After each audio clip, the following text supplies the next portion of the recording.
नमस्कार दोस्तों, मैं शुभम आप सभी का अपने YouTube चैनल गावो विश्वस्य मातरम में स्वागत करता हूं। दोस्तों, आज ये वीडियो मेरी चौसा मंडी विजिट को लेकर के है, जहां मैं दो गंगा तीरी गौ माताओं को लेने के उद्देश्य से गया था।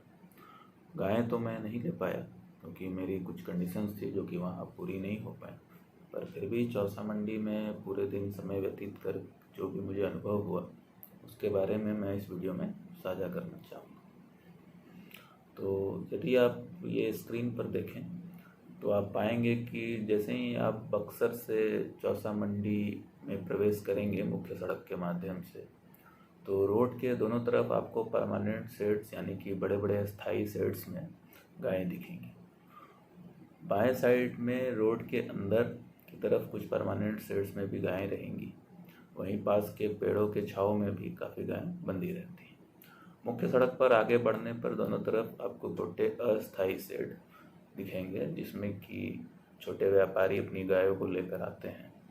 थोड़ा सा सड़क पर और आगे बढ़ने पर दाईं तरफ आपको एक बड़ी सी खुली जगह मिलेगी, जिसमें कि छोटे किसान जो अपनी एक दो गायों को लेकर आते हैं वो खड़े रहते हैं। तो मैं एक बात यहाँ पर स्पष्ट कर दूँ कि इस मंडी में मैं सिर्फ देसी गायों के नज़रिए से ही इस मंडी में मैं गायें लेने के लिए गया था।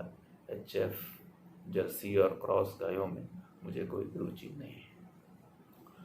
तो सबसे पहले दोस्तों, इस मंडी के बारे में ये कहा जाता है, काफ़ी सारे YouTube वीडियोस में मैंने देखा है कि इस मंडी में लगभग हर नस्ल की गाय मिल जाती है, पर मेरे हिसाब से यह सत्य नहीं है, क्योंकि बक्सर जो क्षेत्र है यह गंगा तट के किनारे है और यहाँ की जो मूल नस्ल है वो गंगा तीरी नस्ल ही है। बाकी गायें आपको यहाँ पर दिखेंगी पर वो शुद्ध नहीं होती हैं, वो क्रॉस ही होती है ज़्यादातर। तो गंगा तीरी गायें ही यहाँ पर आपको शुद्ध रूप में और सही रेट पर मिलेगी। तो यहाँ पर गिर और साहिवाल जैसी गायें भी दिख जाती हैं आपको। आप ये स्क्रीन पर देखिए कि ये जो गिर गाय आपको, गिर जैसी गाय जो आपको दिख रही है, यह असल में गिर गाय नहीं है। आप इसके कान देखिए, आप इसके कान देखकर ही आपको समझ में आ जाएगा कि यह शुद्ध गिर नहीं है। यह किसी अन्य नस्ल के अंदर गिर का सीमेंट डाला हुआ है, तो यह उसके बच्चे हैं। उसी तरह आपको यदि गिर देखना है तो आप यह देखिए, गिर के कान बिल्कुल इस तरह लटके हुए, बिल्कुल मुड़े मुड़े से, और आखिर में इस तरह का एक हुक सा बनता है। तो ऐसी गाय आपको बक्सर में चौसा मंडी में मुश्किल है मिलना, और यदि मिलेगी भी तो उसकी कीमत काफ़ी अधिक होगी। जैसे एक वीडियो में मैंने देखा था कि वहाँ पर एक कांकरेज गाय दिख रही थी और उसकी कीमत 1.5 लाख रुपए बताई जा रही थी। तो 1.5 लाख रुपए में तो आप गुजरात के किसी अच्छे ब्रीडर से आप, मुझे लगता है 80,000 से कम में कांकरेज गाय मिल जाएगी। तो इसी तरह आप ये साहिवाल गाय को देखिए, इसका हम्प लगभग नहीं है, गलकंबल मध्यम है। ऐसा गलकंबल यदि गंगा तीरी गाय का हो तब तो ठीक है, पर साहिवाल का गलकंबल काफ़ी भारी होता है। साहिवाल ऐसी होती है, भारी गलकंबल और लटकती ना भी। तो ऐसी गिर और साहिवाल गायें आपको शुद्ध रूप में या तो उनके अपने क्षेत्र में मिलेगी या फिर किसी अच्छे ब्रीडर के पास मिलेगी। इसलिए मेरा तो यही मानना है कि यदि आप चौसा मंडी से गाय ले रहे हैं तो सिर्फ सफ़ेद और स्लेटी यानी ग्रे रंग की गंगा तीरी गाय ही लें, वही आपको शुद्ध रूप में मिलेगी। अब यदि गंगा तीरी गायों की बात करें तो आप यह पाएंगे वहाँ पर कि जो परमानेंट शेड्स के अंदर जो गायें हैं वो काफ़ी अच्छी गाय होती हैं, क्वालिटी में काफ़ी उच्च कोटि की होती हैं। आप ये स्क्रीन पर जो दो गायें दिख रही हैं ये बहुत ही सुंदर थीं। इनका कुकुंद आप देखिए बहुत ही अच्छा है, इनकी त्वचा काफ़ी चमकदार थी और इनका स्वभाव भी काफ़ी अच्छा था। मैंने जब इनके शरीर पर हाथ फेरा तो इन्होंने तुरंत अपनी पूंछ ऊपर उठाकर उस प्रेम को स्वीकार किया। उसी तरह अंदर के परमानेंट शेड्स पर भी काफ़ी सुंदर गायें बंधी रहती हैं। पर आप एक चीज़ नोटिस करेंगे वहाँ पर कि ये जो परमानेंट शेड वाले हैं इनका व्यवहार कुछ खास कस्टमर के प्रति कुछ खास अच्छा नहीं है। इनका स्वभाव काफ़ी घमंडपूर्ण रहता है और सीधे मुंह बात भी नहीं करते। मैंने जब एक व्यक्ति से पूछा गायों के बारे में तो पहले तो वो पैसे मांगने लगा, फिर किसी दूसरे से पूछा तो एक दो सवालों के जवाब के बाद वो थोड़ा अनमना सा हो गया, लगा बहुत ज़्यादा डिटेल पूछ रहा है ये। अंदर के एक परमानेंट सेट से जब गाय की कीमत पूछी तो उसने 1,10,000 रुपये बताई। गाय थी तो अच्छी, पर जब दूध के बारे में पूछा तो उसके बारे में भी कुछ नहीं बताया। कहा कि जो भी दूध चाहे जो भी हो, कॉस्ट तो यही रहेगी। उसके बाद पेड़ों के पास भी काफ़ी अच्छी अच्छी सुंदर गायें थीं, उनके सभी के बारे में कहा कि ये सभी बिक चुकी हैं, इसे बंगाल के व्यापारियों ने खरीद लिया है। हालांकि वहीं एक दूसरे ग्राहक से वार्तालाप करते हुए मैंने सुना अच्छी गाय, जो कि आप स्क्रीन पर देख रहे हैं, इसकी कीमत 55-60 हज़ार रुपये बताई थी, पर वो ग्राहक उससे मोल भाव कर रहा था और वो 40,000 रुपये में उसके लेने की कोशिश कर रहा था। तो 55-60 हज़ार रुपये वो बताते हैं, जो गायें आपको देखकर ठीक ठाक लगेंगी। थोड़ा बहुत मोल भाव करेंगे तो 5-8 हज़ार कम कर देंगे। तो परमानेंट सेट्स वाले भी कुछ गायें बेचते हैं, पर कुछ कहा नहीं जा सकता, और आप यदि ज़्यादा डिटेल पूछेंगे तो वो उतना वो इंटरेस्ट लेते नहीं हैं। तो मैं ऐसा नहीं कह रहा कि सभी का स्वभाव ऐसा ही है, पर एक बात स्पष्ट है कि इन्हें बात की कोई चिंता नहीं है कि इनकी गायें बिकेंगी कि नहीं बिकेंगी। ऐसा इसलिए है क्योंकि इनके सभी गायों को बिल्कुल थोक के भाव में बंगाली व्यापारी खरीद कर ले जाते हैं और अच्छी कीमत दे जाते हैं इन्हें। अब अच्छी कीमत वो क्यों देते हैं? आम किसान या हमारे जैसे लोग जो दूध के लिए गायों को पालते हैं, वो उतनी कीमत नहीं दे सकते। तो असल कारण तो मुझे यही समझ आता है कि बंगाल में कोलकाता के आसपास गायों की कुर्बानी होती है और काफ़ी सारी गायों को वो बांग्लादेश भी इलीगली ट्रांसपोर्ट कर देते हैं। तो आप यूट्यूब पर यदि आप देखें कि काफ़ी सारे होटल हैं कलकत्ता में, जैसे पगला हाट में है, गुलबारी में है, और भी बहुत सारे मार्केट हैं वहाँ पर इस तरह गायों के। तो आप उनके वीडियोस आप देखिएगा, वो ईद मुबारक और ईद के लिए गायें ऐसे लिख करके बहुत सारी वीडियो वो डालते हैं। तो उसमें आप जब नीचे कमेंट पढ़ेंगे तो ऐसे तो वो दाम जल्दी उसमें बताते नहीं है, पर कोई कोई भाई उसमें दाम लिखते हैं। तो कोई भी गाय आपको 1.5 लाख 2 लाख से कम में नहीं मिलेगी, है ना। तो इतनी कीमत इसलिए भी है क्योंकि क्या है कि लोग पीने को तो भैंस और जर्सी का दूध पी लेंगे, पर जब कुर्बानी की बात आती है तो उनमें एक होड़ सी होती है कि मेरी गाय ज़्यादा महंगी हो, ज़्यादा सुंदर हो। तो आप देखेंगे कि खट्टल में कुर्बानी के लिए बिल्कुल सुंदर सुंदर सफ़ेद सफ़ेद अच्छे कुकुंद वाली गायें आपको, गंगातीरी कहें या हरियाणा कहें, वैसी गायें ही आपको दिखेंगी।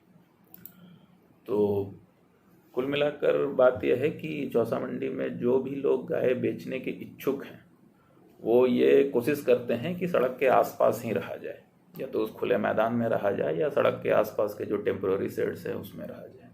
बाकी अंदर के क्षेत्रों में जो भी गाय हैं वो वहाँ पर कुछ खास बेचने के मकसद से नहीं रहते हैं। तो जो छोटे व्यापारी हैं, जो 4-6 गाय लेकर आते हैं या फिर 1-2 गाय लेकर आने वाले जो छोटे व्यापारी हैं, जो किसान हैं, वो आपको सड़क के आसपास ही मिलेंगे।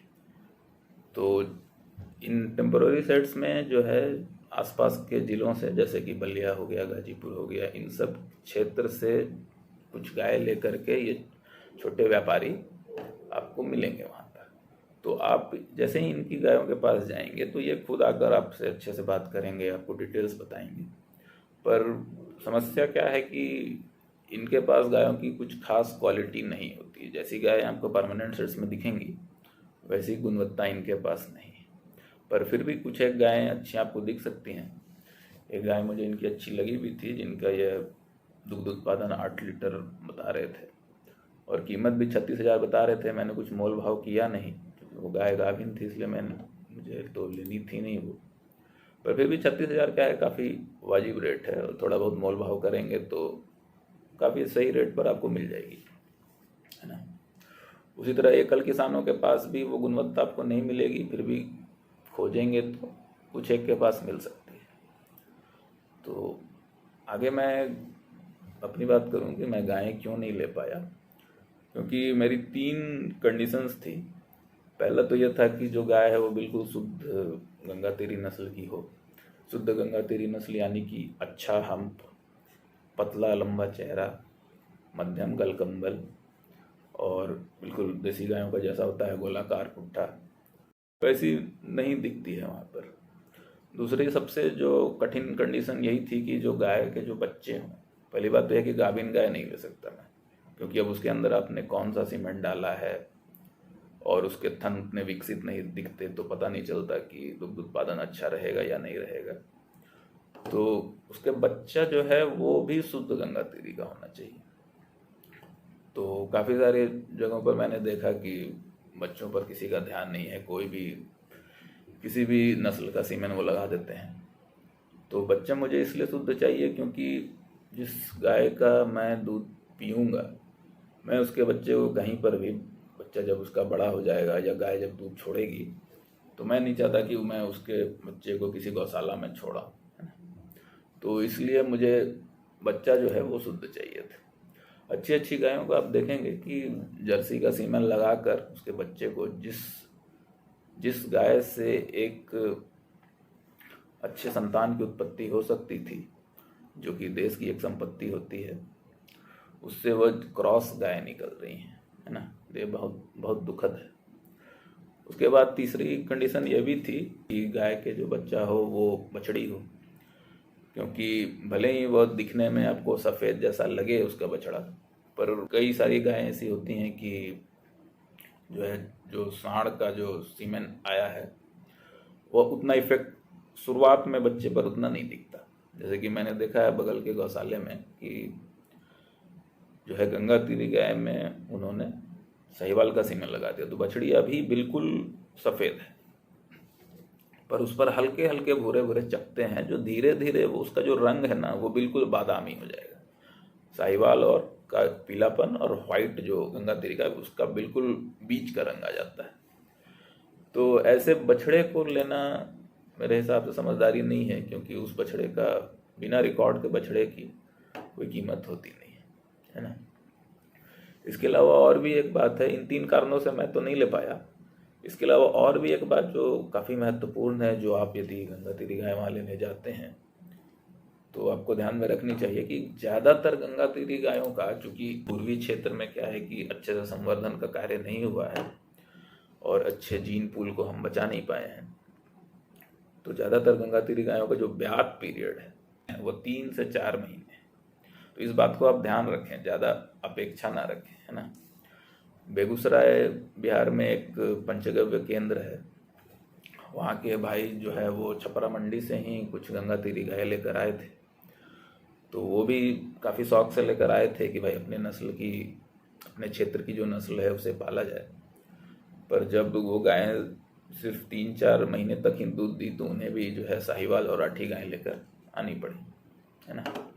कम दूध के बारे में सोचकर विचलित ना हो, क्योंकि देसी गायों के बारे में कहा जाता है कि ये गायें किसी का कुछ नहीं रखती।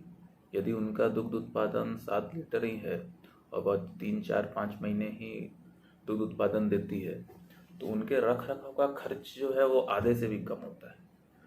तो बेगूसराय के नागदा गौशाले में यह मुझे सुझाव दिया गया है कि यदि आप डेयरी बिजनेस के पर्पज़ से गाय रखते हैं, तब तो गंगातीरी गाय से आपको प्रॉफिट नहीं होगा, क्योंकि आपको उसके लिए काफ़ी सारी व्यवस्थाएं करनी पड़ती हैं, मजदूर रखने पड़ते हैं, तो इतने कम दूध उत्पादन में कार्य नहीं चल पाता।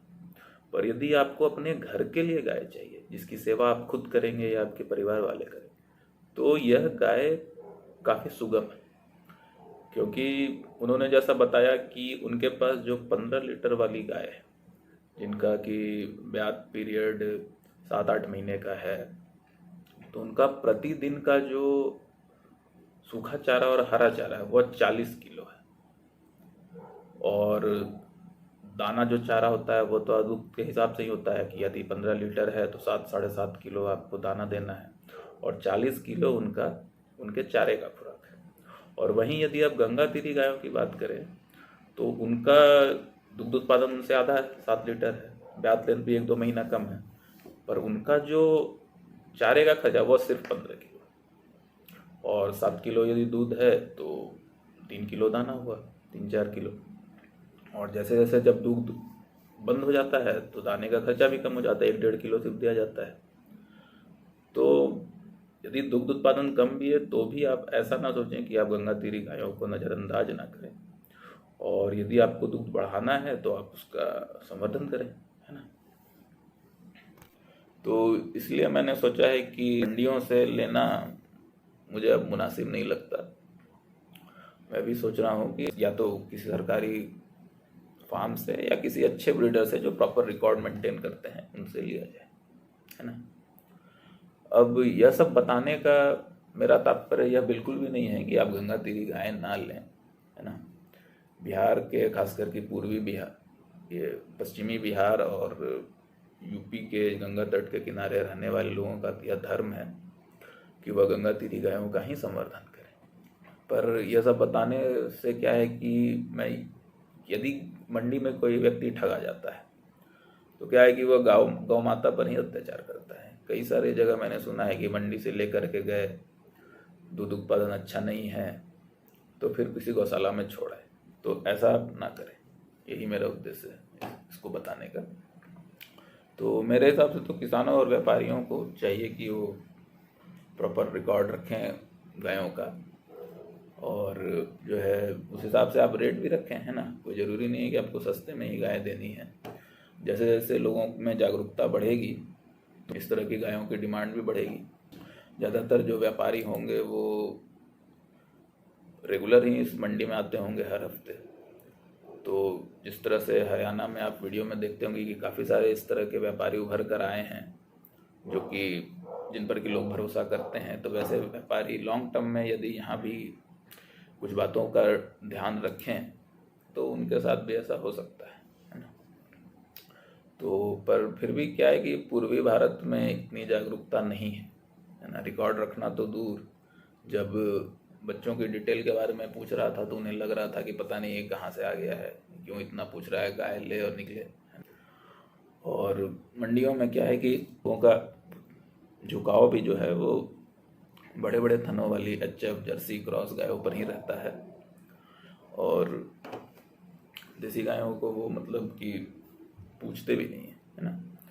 तो मैं वहाँ पर गया था अपने जान पहचान के लोगों के साथ ही, और उनका काम ही यही है कि वो हर हफ्ते इस मंडी से 15-20 गाय लेते हैं और उसको दूसरी जगह, अन्य जगह बेचते हैं। यही उनका जो है मुख्य ऑक्यूपेशन है।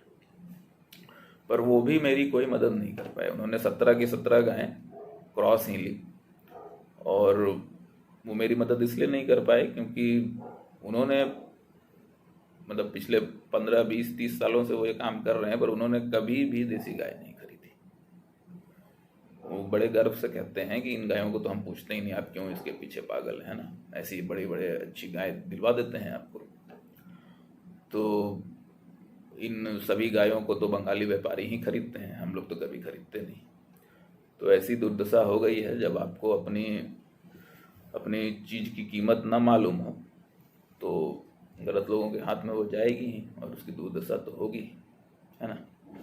लोगों को क्या है कि जर्सी, एचएफ, क्रॉस और हमारी जो गौ माता है इसमें कोई अंतर मालूम नहीं है।